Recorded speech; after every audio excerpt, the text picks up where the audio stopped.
Miracles were happening through this. You won't remember this, I'm sure, but in 1978, there was a serial killer named Ted Bundy who went on a rampage in Florida at the University in Tallahassee, and he massacred 2 girls in a sorority house, and he went into another girl's room to kill her. He had the weapon, the blood from the other girls on his hand, on the knife. He barged into the room, and all of a sudden a mysterious force repelled him from the room, and the weapon was thrown out of his hand. Why? Well, the girl in that dorm that night had fallen asleep with a rosary in her hand. Before she went off to college, she said to her mother that I promised to pray the rosary every night before I go to bed for protection.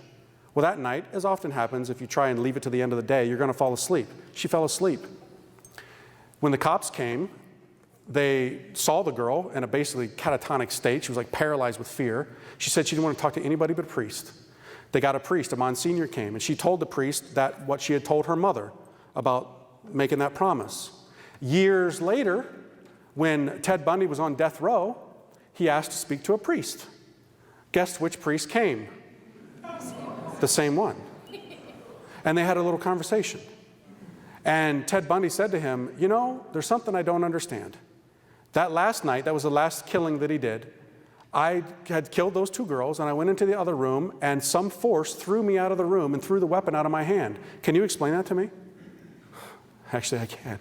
That's what the priest said. He said, I talked to that girl that night. She had made a promise to pray the rosary, and she had it in her hands. You weren't aware of it, but there was a power in those beads that threw you out of the room. This thing, my friends, has power.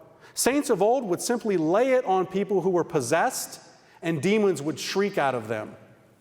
You know, today we look at this and we say, oh, that's just nonsense. No, it's not nonsense. This thing is a sword, my friends, a sword.